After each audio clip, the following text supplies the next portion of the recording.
آپ کہو بلند آواز میں ہم سے جو غلطی ہوئی اللہ معاف کر دے، آپ بھی معاف کر دیں، اب ہم اپنے کسی رہبر کو اکیلا نہیں چھوڑیں گے۔ تم نے رہبروں کو اکیلا چھوڑا ہے، تب حکومتوں کی ہمتیں بڑھتی ہیں کہ وہ کبھی مولانا کلیم صدیقی کو بند کر دیں اور کبھی مفتی سلمان اظہری کو بند کر دیں۔ لا حول ولا قوت الا باللہ۔ ہم سب ایک ہیں، مسلک کی بنیاد پر لڑائیاں بند کرو۔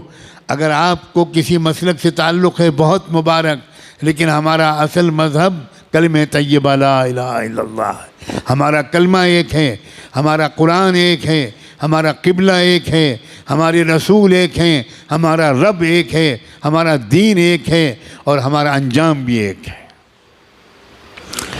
کسی طرح کا جھگڑا نہیں۔ یہ اہل سنت کی مسجد ہے اور یہ تبلیغیوں کی مسجد ہے۔ اللہ کرے اب یہ سب ختم ہو جائے، ہم سب ایک دوسرے کی مسجدوں میں جا کر نماز پڑھیں۔ مسجد کسی کی نہیں ہے، مسجد تو اللہ کی ہے۔ گلے مل جاؤ، ایک دوسرے کو دعوتیں کرو، ایک مسلک کے علماء دوسرے مسلک کے علماء کو کی دعوت کریں، دسترخوان بچھائیں، ان کے ہاتھ چومیں، ان سے دعا کی درخواست کریں۔ یاد رکھنا ہر مسلک والوں میں کچھ خوبیاں ہیں، یہ سب مسلک مل کر ایک امت بنے گی۔ اب کب تک یہ مسلک کا ہم لوگ ڈھول پیٹیں گے؟ اب بن جاؤ ایک امت، اس لیے کہ دشمن ایک امت بن گیا۔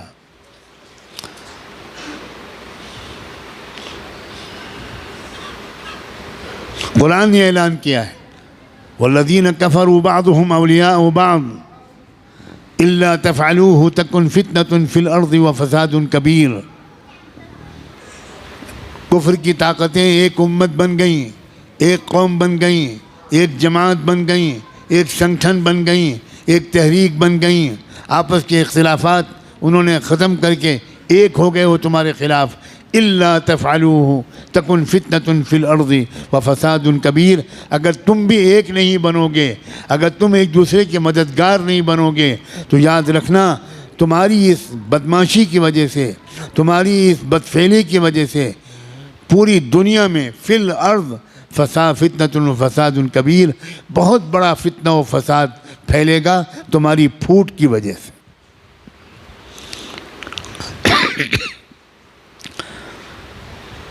اب تو نہ مدرسے چھوڑے جا رہے ہیں، نہ درگاہیں چھوڑی جا رہی ہیں، مدرسوں پر بھی بلڈوزر چل رہے ہیں، مسجدوں پر بھی بلڈوزر چل رہے ہیں، اور درگاہوں پر بھی، مزاروں پر بھی بلڈوزر چل رہے ہیں۔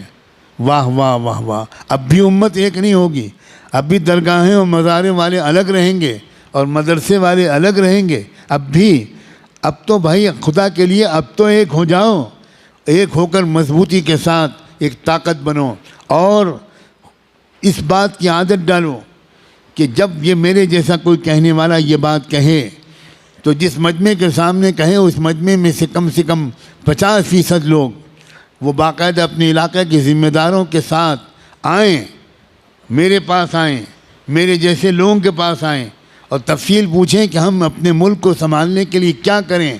نوجوانوں آؤ گے یا چوڑیاں پہنا دوں میں تم کو؟ میں چوڑیاں بھیجوں؟ میں سچ کہتا ہوں میرا دل بہت دکھا ہوا ہے، بہت دکھا ہوا ہے۔ اور مال والوں اپنے مال کو شادیوں میں خرچ کرتے رہو گے؟ بتاؤ، جواب دو۔ شادیوں میں خرچ کرو گے یا قوم کی حفاظت کے لیے خرچ کرو گے؟ کہاں خرچ کر رہے ہو قوم کی حفاظت کے لیے؟ 10 روپے تمہاری جیب سے نہیں نکلتے قوم کی حفاظت کے لیے، اور شادیوں میں لاکھوں روپے سودی قرضہ لے کر خرچ کر رہے ہو۔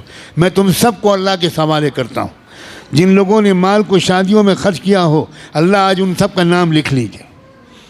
اگر وہ توبہ نہ کریں اور اگر وہ معافی نہ مانگیں تو اللہ ان کو بدترین سزا دیجئے، شرمناک سزا دیجئے، عبرتناک سزا دیجئے۔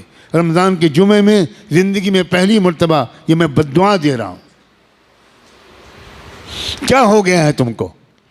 تمہارے لوگ جیلوں میں ہیں، ان کا مقدمہ یہ لڑا جا رہا ہے۔ تمہارے لوگ بھوک سے مر رہے ہیں۔ جو لوگ جیل میں ہیں ان کا گھر والوں کا حال پوچھتے ہو کبھی کہ ان کے گھر پہ افطاری ہوتی ہے کہ نہیں ہوتی؟ ان کے گھر پہ سحری بنتی ہے کہ نہیں بنتی؟ 4 دن کے بعد عید ہے، ان کے بچے بھی روئیں گے۔ تمہارے بچے شاندار کپڑے پہن کے گھومیں گے، اور ان کے بچے جو قوم کے لیے قربان ہو گئے ان کے بچے روئیں گے، اور تم اپنی بچوں پر فضول خرچیاں کرو گے، تم اپنی لڑکیوں کی شادیوں میں لاکھوں روپے خرچ کرو گے، میں لعنت بھیجتا ہوں ان شادیوں پر جن شادیوں میں لاکھوں روپے خرچ ہوئے ہوں، اور ان شادیوں میں برکت ڈالے جو شادیاں سادگی کے ساتھ کی گئی ہوں، کم پیسے میں وہ شادیاں کی گئی ہوں، جن شادیوں میں فضول خرچیاں نہ ہوئی ہوں، جہاں بے پردگیاں نہ ہوئی ہوں، جہاں غریبوں کا دل نہ دکھایا گیا ہو، ان شادیوں میں برکت ڈال، اور جن شادیوں میں دکھاوا کیا گیا ہو، اے اللہ پورے ملک میں کہیں کسی شہر کسی گاؤں میں کوئی مسلمان گھرانے کی شادی جو دھوم دھڑاکے سے ہوئی ہو، آج یہ فقیر مسافر بیمار بوڑھا یہ دعا مانگتا ہے کہ اللہ اس شادی پر لعنت برسا دے۔ ہوش کے ناخن لوگ مسلمانوں، 50-60 سال ہو گئے مجھے، اور میرے بڑوں کو تو پتہ نہیں سینکڑوں سال ہو گئے، سنتی ہی نہیں قوم، معلوم تھا قبرستان میں ہم لوگ بول رہے ہیں۔ ایک ذمہ داری نہ ہوتی تو میں اپنے ہونٹ سل لیتا اور میں طے کرتا کہ میں کوئی دینی گفتگو اس نالائق قوم سے نہیں کروں گا۔ نوجوانوں، اپنے اپنے ماں باپ سے کہنا کہ میری شادی میں فضول خرچی نہیں ہوگی، اٹھاؤ نوجوانوں ہاتھ۔